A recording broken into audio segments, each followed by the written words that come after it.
Finally பார்த்தீங்கன்னா, ஜனநாயகன் படத்துடைய trailer அப்டேட்ட நேத்திக்கு ரிலீஸ் பண்ணிட்டாங்க. ஸோ ஜனநாயகன் படத்துடைய ட்ரெய்லர் வந்து பார்த்தீங்கன்னா, ஜனவரி 3 நாளைக்கு வந்து பார்த்தீங்கன்னா ரிலீஸ் ஆக போகுது. ஸோ நாளைக்கு 6:45க்கு ஜனநாயகன் ட்ரெய்லர் ரிலீஸ் ஆகும் அப்படிங்கிற மாரி அஃபிஷியலா வந்து கன்ஃபார்ம் பண்ணியிருக்காங்க. ஸோ இந்த ட்ரெய்லருக்கு எவ்வளோ பேர் எதிர்பார்ப்பு இருக்கு அப்படிங்கிறதெல்லாம் உங்களுக்கே தெரியும். ஸோ கண்டிப்பா ட்ரெய்லர் வந்து பார்த்தீங்கன்னா, தளபதி ஃபேன்ஸ்லாம் புடிச்ச மாதிரி தான் இருக்க போகுது. அண்ட் அதே மாரி இந்த ட்ரெய்லர்ல பார்த்தீங்கன்னா, நெறைய சர்ப்ரைசஸும் இருக்க போகுது அப்படிங்கிற மாரி சொல்றாங்க. அது எல்லாத்தையும் தாண்டி இந்த படம் பகவந்த் கேசரியுடைய ரீமேக்கா இல்லையா அப்படிங்கிற கேள்வி தான் நெறைய பேருக்கு இருந்துட்டு இருக்கு. அந்த கேள்விக்கான பதில் இந்த ட்ரெய்லர்ல கிடைச்சிரும் அப்படிங்கிற மாதிரி சொல்லப்படுது. பகவந்த் கேசரி படத்துடைய ஃபுல் அண்ட் ஃபுல் ரீமேக்கா தான் வரப்போகுதா அல்லது அந்த படத்துல இருந்து ஒரு சில சீன்ஸ் மட்டும் தான் எடுத்திருக்காங்களா அப்படிங்கறத இந்த ட்ரெய்லர் பார்த்தாலே நம்ம தெரிஞ்சுக்கலாம். ஸோ ட்ரெய்லர் எப்படி இருக்க போகுது அப்படிங்கறத நம்ம வெயிட் பண்ணி பார்க்கலாம். அண்ட் இதை தாண்டி இந்த ஜனநாயகன் படத்தோட ட்ரெய்லர்ல தளபதி ஃபேன்ஸ்க்கு பயங்கரமான சர்ப்ரைசஸ் எல்லாம் காத்துட்டு இருக்கு அப்படிங்கிற மாதிரி சொல்றாங்க. ஸோ என்ன சர்ப்ரைஸ் என்ன ஏது அப்படிங்கறத நம்ம வெயிட் பண்ணி பார்க்கலாம். அண்ட் இந்த ஜனநாயகன் படத்துக்கு யூபாரி சர்டிபிகேட் கொடுத்திருக்காங்க அப்படிங்கிற மாதிரி நியூஸ் கிடைச்சிருக்கு. அண்ட் படத்துடைய டோட்டல் டியூரேஷன் வந்து பாத்தீங்கன்னா 3 hours 2 minutes அப்படிங்கிற மாதிரி நியூஸ் கிடைச்சிருக்குங்க. சோ ஓவரால் பாத்தீங்கன்னா இந்த ஜனநாயகன் படம் 3 மணி நேரம் படமா தான் வந்திருக்கு. சோ இதுக்குள்ள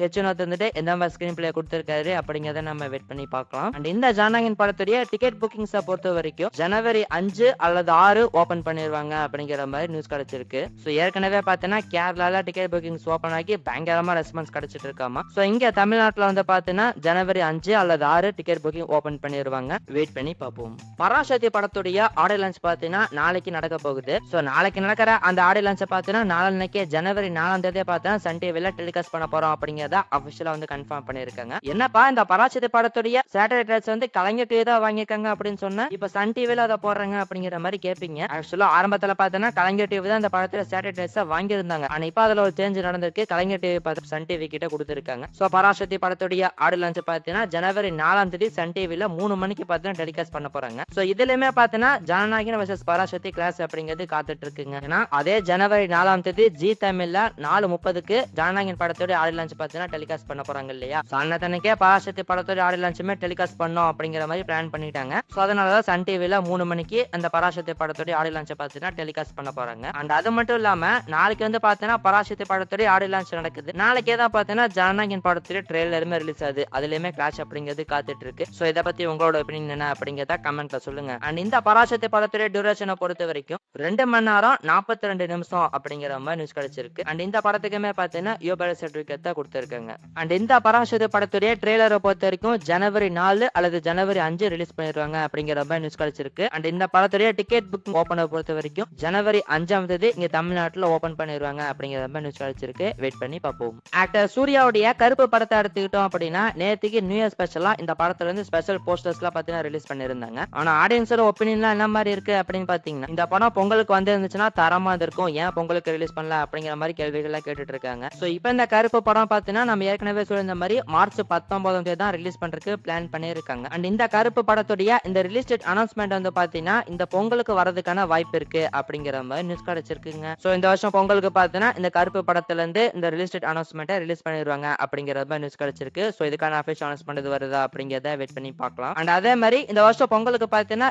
ஏகப்பட்ட அப்டேட்ஸ் அப்படிங்கிறது காத்துட்டு இருக்குங்க. சோ நம்ம ஏற்கனவே சொல்லியிருந்த மாதிரி ஜெயலலிதா 2 படத்துல இருந்து ஒரு ப்ரோமோ வரப்போகுது. அண்ட் அதே மாதிரி தலைவர் 173 அந்த படத்தோட அனௌன்ஸ்மெண்ட்டுமே பாத்தீங்கன்னா ரிலீஸ் பண்ண போறாங்க. அண்ட் அதே மாதிரி பிரதீப் ரங்கநாதனுடைய எல்லைக்கே இந்த படம் எப்ப ரிலீஸ் ஆக போகுது அப்படிங்கிறதுமே இந்த பொங்கலுக்கு அனௌன்ஸ்மெண்ட் பண்ணிடுவாங்க அப்படிங்கிற மாதிரி நியூஸ் கிடைச்சிருக்கு. சோ இந்த மாதிரி இந்த வருஷம் பொங்கலுக்கு பாத்தீங்கன்னா ஏகப்பட்ட அப்டேட்ஸ் அப்படிங்கிறது காத்துட்டு இருக்கு. சோ இதுக்கான அபிஷியல் அனௌன்ஸ்மெண்ட் வருதா அப்படிங்கறத வெயிட் பண்ணி பார்ப்போம். டிமாண்டி காலனி 3 படத்துடைய ஃபர்ஸ்ட் லுக் போஸ்டர் பாத்தீங்கன்னா நேத்துக்கு வந்து ரிலீஸ் பண்ணிட்டாங்க. அண்ட் அதுல வந்து பாத்தீங்கன்னா இந்த படம் 2026 சம்மருக்கு தான் ரிலீஸ் ஆக போகுது அப்படிங்கிறதுமே அபிஷியலா வந்து கன்ஃபார்ம் பண்ணிட்டாங்க. சோ எனக்கு தெரிஞ்சு இந்த டிமாண்டி காலனி 3 படம் வந்து பாத்தீங்கன்னா மே மாசம் ரிலீஸ் ஆகிறதுக்கான வாய்ப்புகள் இருக்கு. அண்ட் அதே மாதிரி இந்த வருஷம் சம்மருக்கு பாத்தீங்கன்னா ஏகப்பட்ட படங்கள் அப்படிங்கிறது ரிலீஸ் ஆக போகுது. சோ நம்ம ஏற்கனவே சொல்லியிருந்த மாதிரி சூர்யாவுடைய 46வது படம் அந்த படமே சம்மருக்கு ரிலீஸ் ஆகுது. இப்ப டிமாண்டி காலனி 3 அந்த படமே ரிலீஸ் ஆகுது. அண்ட் அதே மாதிரி விஷாலுடைய மகுடம் இந்த படமே சம்மருக்கு தான் ரிலீஸ் ஆக போகுது அப்படிங்கறத நேத்துக்கு அபிஷியலா வந்து கன்ஃபார்ம் பண்ணிட்டாங்க. அண்ட் இதை பார்க்க ராகவா லாரன்ஸுடைய பென்ஸ், லோகேஷ் கனகராஜுடைய டிசி, கார்த்தியுடைய சர்தார் 2 அப்படின்னு சொல்லிட்டு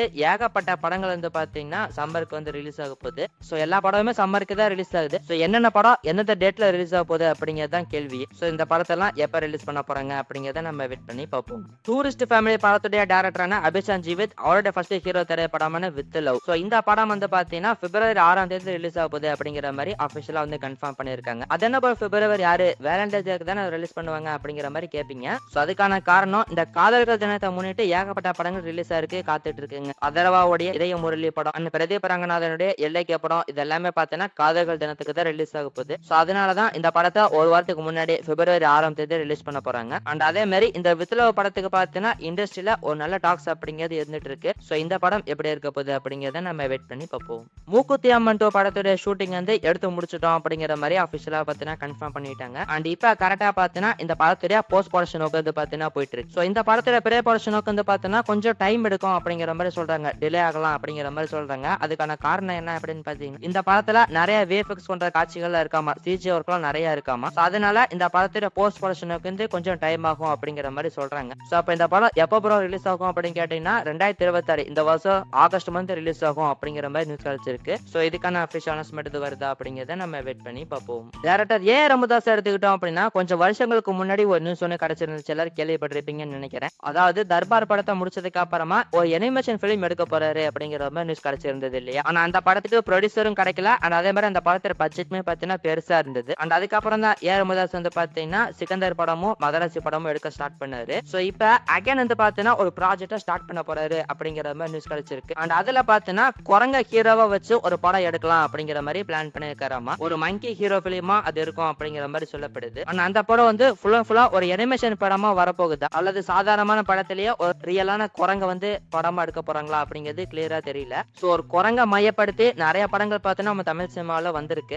அதுல ஏஆர் முருகதாஸோட ஸ்டோரி வந்து பார்த்தீங்கன்னா டிஃப்ரெண்டா தான் கண்டிப்பா இருக்கும். அண்ட் இது போக நம்ம ஏற்கனவே சொல்லியிருந்தோம், ஏஆர் முருகதாஸ் வந்து எஸ்டிஆருக்கு ஒரு கதை ஒன்று சொல்லியிருக்காரு. ஏஆர் முருகதாஸோட அடுத்த ப்ராஜெக்ட் வந்து எஸ்டிஆர் கூட தான் பண்ண போறாரு அப்படிங்கறத நம்ம ஏற்கனவே சொல்லியிருந்தோம். சோ இதை வச்சு பார்க்கும்போது அந்த எஸ்டிஆரோட ப்ராஜெக்ட் வந்து பார்த்தீங்கன்னா டிராப் ஆயிருச்சுன்னு நினைக்கிறேன். சோ இப்ப ஏஆர் முருகதாஸ் வந்து பார்த்தீங்கன்னா அடுத்ததா மங்கி ஹீரோவை வச்சு ஒரு படம் பண்ண போறாரு அப்படிங்கிற மாதிரி சொல்லப்படுது. சோ இதை பத்தி நீங்க நினைக்கிறீங்க அப்படிங்கறத கமெண்ட்ல சொல்லுங்க. இதுக்கான அபிஷியல் அனௌன்ஸ்மெண்ட் இது வருதா அப்படிங்கறத வெயிட் பண்ணி பார்ப்போம்.